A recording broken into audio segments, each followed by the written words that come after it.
Hi, this is Tim of the 1916 Company. Welcome and thanks for logging on. If you love this watch, email me, Team Mosso at the1916company.com for purchase pricing and availability questions concerning this watch. Today, we discuss a lovely Zenith-Era Rolex Oyster Perpetual Cosmograph Daytona. So this is the 16523.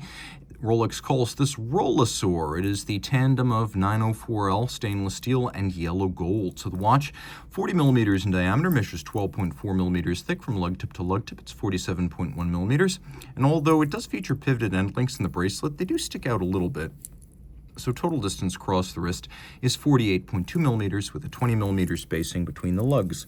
We will pop open this little clamshell locking clasp, and I will throw the watch on my bare wrist, removing my glove just so you could see the wrist itself. Taking a look at the watch on my 16 centimeter circumference wrist, it's a great fit. Very flat, very flush. That's always been one of the traits of the automatic winding Daytona since 1988. It's not a thick watch.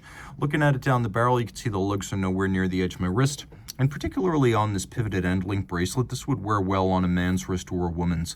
And I could see it wearing well on a wrist as small as 13.5 centimeters circumference, provided it's more flat than round across the top. Over the top, you can see the lugs are still well inboard of the edge of my wrist, and that's always an angle that exaggerates the span of a watch across the wrist. Okay. Throw my glove back on and we'll take a look in depth. So 904L steel is a type of steel that is high nickel content. Today Rolex calls it oyster steel, but it will not corrode after contact with sea salt, sweat, or certain kinds of industrial acids, even if it is not rinsed. Now, of course, gold is inert. 18 karat gold here in this instance, being yellow, beautifully preserved. You can see that the watch is a vintage piece, of course, with a combination of pivoted end links, hollow center links, and a stamped clasp. You might be asking, what is the vintage? And it is a T serial number somewhere between late 1996 and early 1997. And we'll take a look at the individual links so you can view their condition. You can also see removable links on this bracelet are fixed in place using screws. And then inside the clasp, we have several pairs of divots, so you can use your strap tool to dismount the spring bar and change the anchoring point of the bracelet inside the clasp to fine-tune the fit. We'll do a little view of the clasp internal.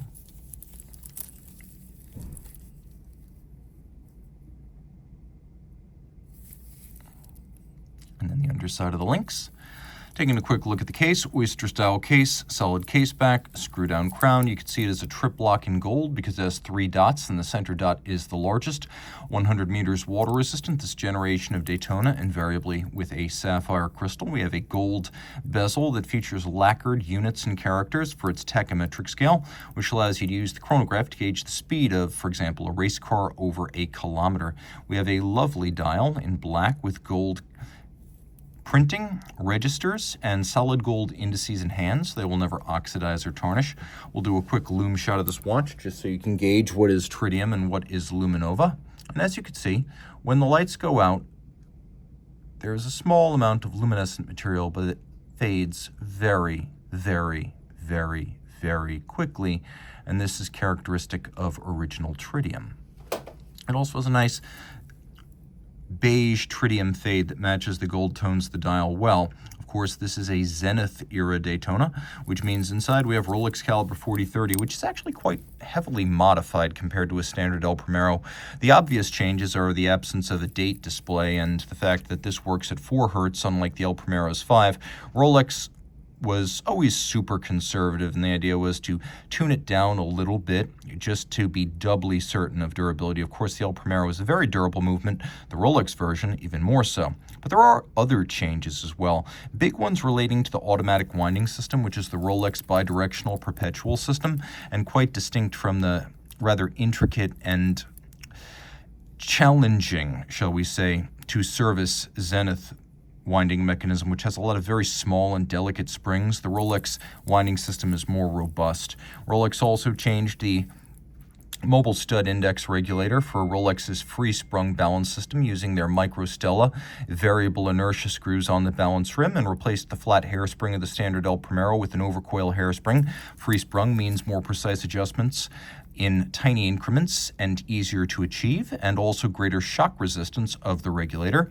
The overcoil hairspring breathing concentrically in any position, allowing the watch to keep excellent time in any physical orientation with respect to gravity. The movement 5-position adjusted and COSC chronometer certified. It also features a combination of the El Primero's traditional column wheel function cycler, which is very crisp and positive to the touch, and a lateral clutch. And there's a 31 joule movement.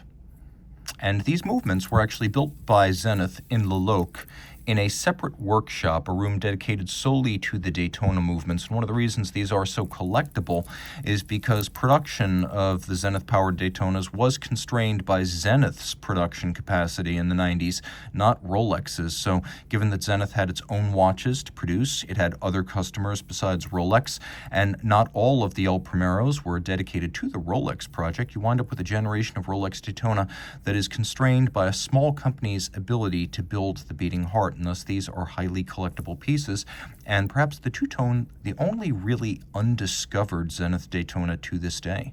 So the only feature it doesn't have that the later ones would have, functionally speaking, is hacking seconds. It doesn't have that.